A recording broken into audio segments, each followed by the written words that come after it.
This question asks us to find Q and P by matching each angle to the chord behind it.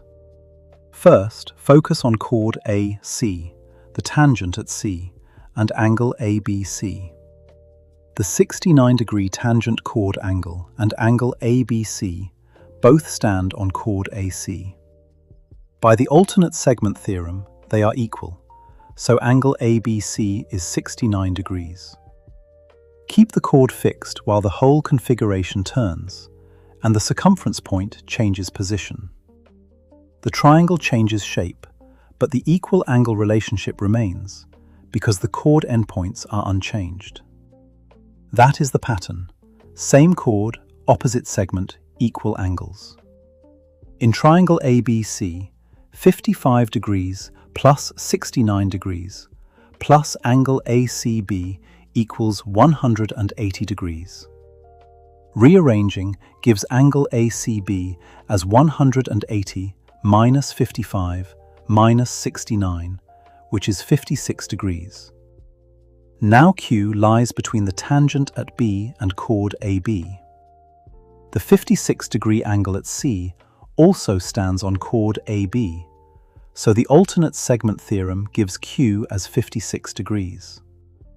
Next, the given 55-degree angle at A stands on chord BC. Its matching tangent chord angle at C is therefore 55 degrees. The segments XB and XC are tangents from the same external point, so they are equal.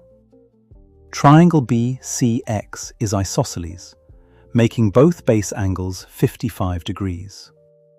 Therefore, 55 plus 55 plus P equals 180 degrees.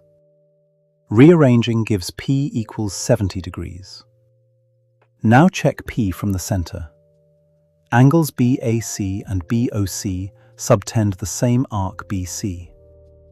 The angle at the center is twice the angle at the circumference, so angle BOC is twice 55 degrees. If the circumference angle is alpha, the central angle is 2 alpha. As the chord turns, opens and closes, both angles change together, while the central angle remains double.